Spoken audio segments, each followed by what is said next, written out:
Olá pessoal, aqui é o deputado federal Diego Garcia e esse é mais um vídeo que trazemos para esclarecer alguns pontos da reforma da Previdência. Hoje vamos discutir aqui 8 mitos em relação à reforma. Vamos lá!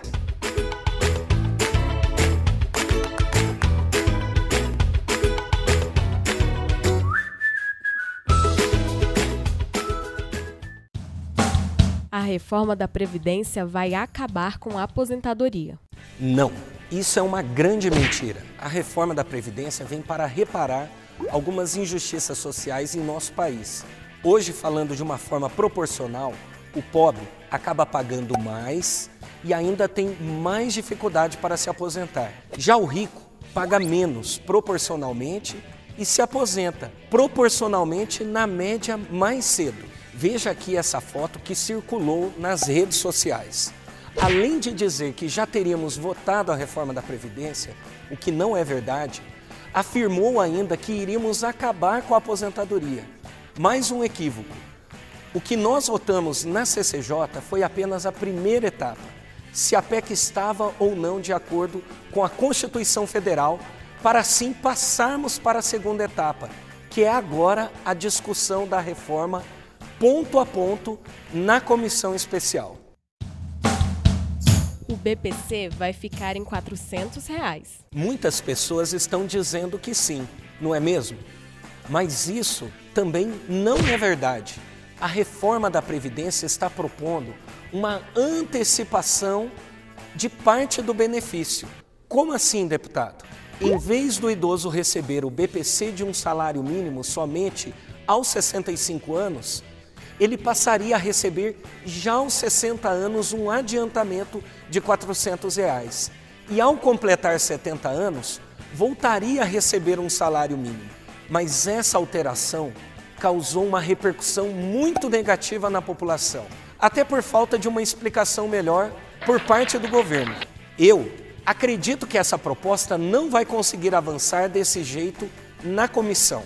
A minha sugestão seria alterar 2 pontos nessa proposta. O primeiro seria a possibilidade do idoso escolher receber antecipadamente aos 60 anos parte do benefício que só receberia aos 65 anos. Vamos colocar na prática aqui. Se imagine no lugar desse idoso que tem 60 anos, é casado, com 2 ou 3 filhos e que tem como renda familiar um salário mínimo, sem a carteira assinada. Uma situação bem difícil, né? Hoje, nessa situação, essa pessoa só poderia passar a receber o BPC com 65 anos.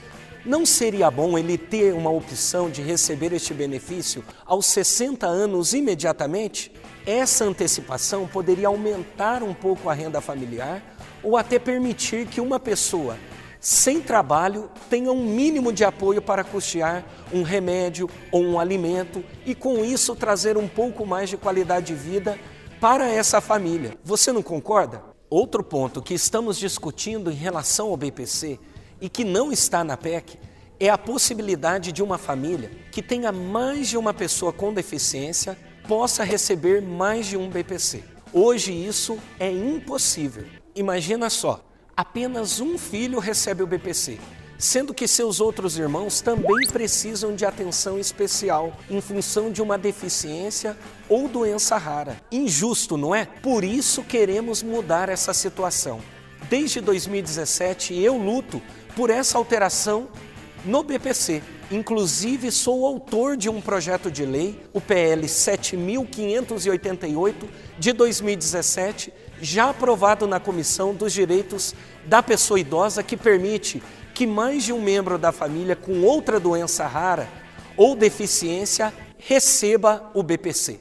A emenda número 20 do deputado Diego Garcia permite que o idoso possa escolher a partir dos 60 anos, a qualquer momento, o adiantamento de 40% do salário mínimo, que ele só receberia aos 65 anos. A emenda número 20 também propõe que o próprio valor do BPC não entre no cálculo da renda familiar por pessoa, o que permitirá que uma família com idosos ou pessoas com deficiência receba mais de um BPC.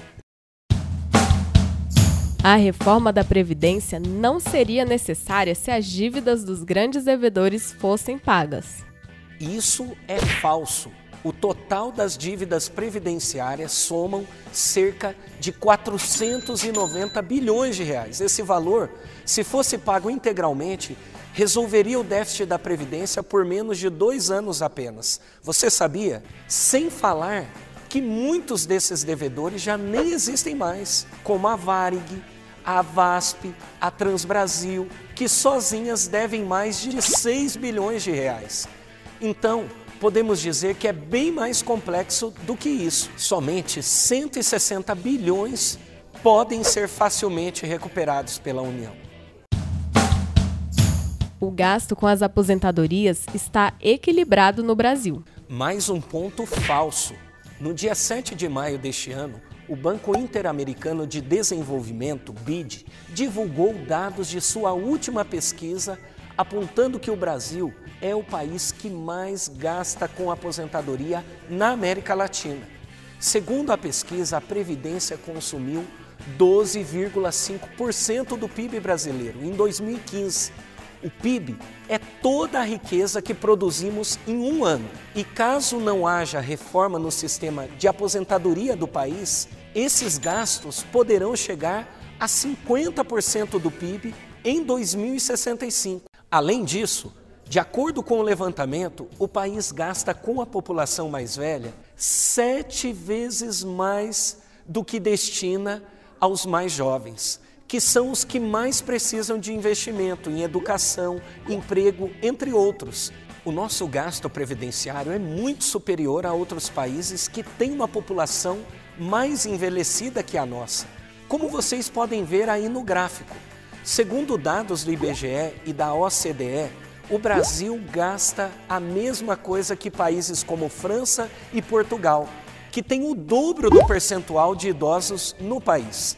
Pessoal, a conta não está mais batendo e a tendência é piorar a cada dia. O nosso alto gasto previdenciário afasta investimentos. Isso significa menos emprego. É muito sério, gente. Claro, o texto ainda precisa de muitas modificações para chegarmos a uma proposta mais justa para todos. E eu trabalharei para isso na comissão especial. Não precisamos de uma reforma na Previdência, porque não existe um déficit na Seguridade Social. Falso! Como falamos no primeiro vídeo, precisamos primeiramente lembrar que a Seguridade Social é composta por 3 componentes: Previdência, Assistência Social e Saúde. Vejam aqui esta tabela. Ela foi retirada do relatório de execução orçamentária aprovado pelo Congresso em 2018. Como vocês podem ver aí, a Seguridade Social teve um déficit de mais de 280 bilhões de reais. Isso quer dizer que esse setor gastou todo esse valor a mais do que tinha disponível. Os dados estão aí e contra fatos não há argumentos. A DRU retira dinheiro da Previdência. Sem ela, não haveria necessidade da reforma. Isso é mais uma informação falsa. A PEC da reforma da Previdência acaba com a DRU e propõe contas separadas para assistência, previdência e saúde. Uma iniciativa que irá proporcionar uma maior transparência para a população. Mas vamos primeiramente entender o que é a DRU. A DRU, Desvinculação de Receitas da União, foi criada lá em 1994 para permitir que o governo use um percentual de todos os tributos federais vinculados por leis a fundos e despesas de áreas específicas. Não entendi, deputado. Como assim?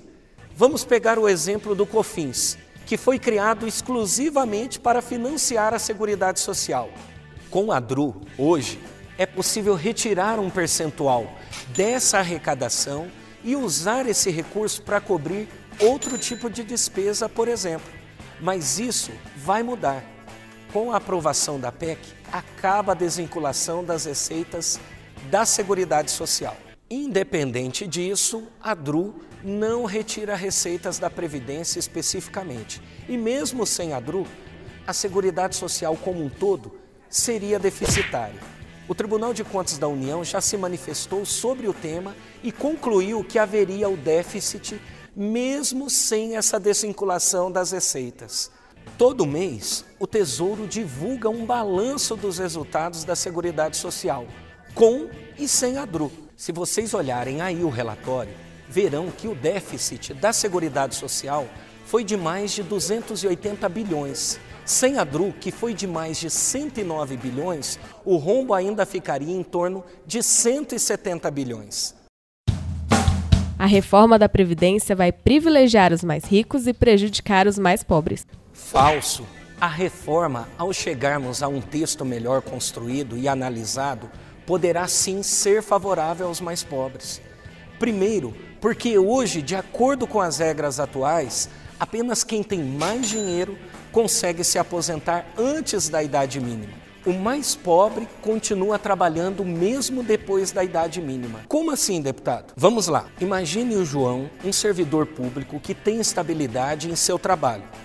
Ele, por ter essa estabilidade em seu emprego, também conseguirá sempre contribuir para a Previdência, alcançando sua aposentadoria por contribuição mais facilmente.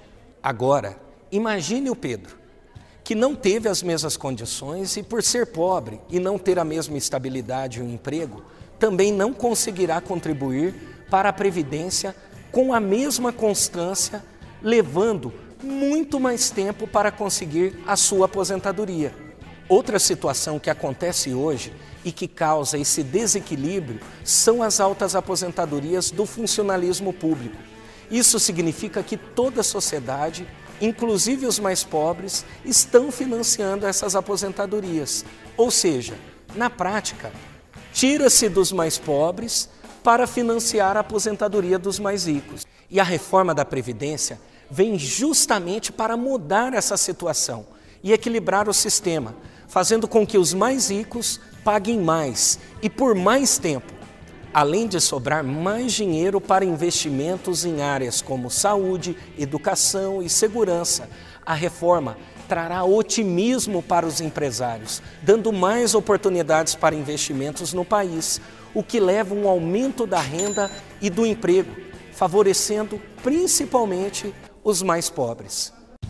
A reforma protege políticos e altos funcionários públicos. Falso. Todos os servidores públicos civis são alcançados pela reforma, bem como os parlamentares. Com a aprovação da reforma, os novos parlamentares já não poderão ingressar ao plano de seguridade social dos congressistas, que será extinto. Os que ainda estão nele terão mudanças na idade mínima, no valor da contribuição e terão que pagar um pedágio. Na prática, a idade sobe para mais de 65 anos, igual a todo mundo. A alíquota sobe de 11% para mais de 16% sobre todo o salário.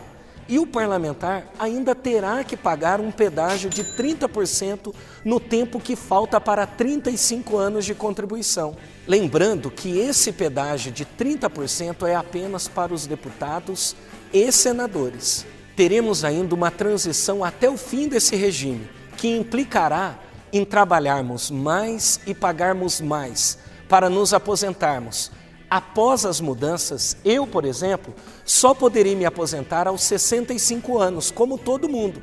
E no meu caso, que já contribuí por 4 anos, faltaria ainda mais 40 anos de contribuição, sendo que a alíquota de 11% vai saltar para mais de 16% sobre o salário. E aí, pessoal, gostaram? Se você gostou, deixe o seu joinha no nosso vídeo, deixe os seus comentários, ative o sininho aí para receber a notificação do próximo vídeo, onde iremos falar ponto a ponto da reforma da Previdência, como é e como ficará caso essa PEC seja aprovada. Um abraço, fiquem com Deus, que Deus abençoe a todos.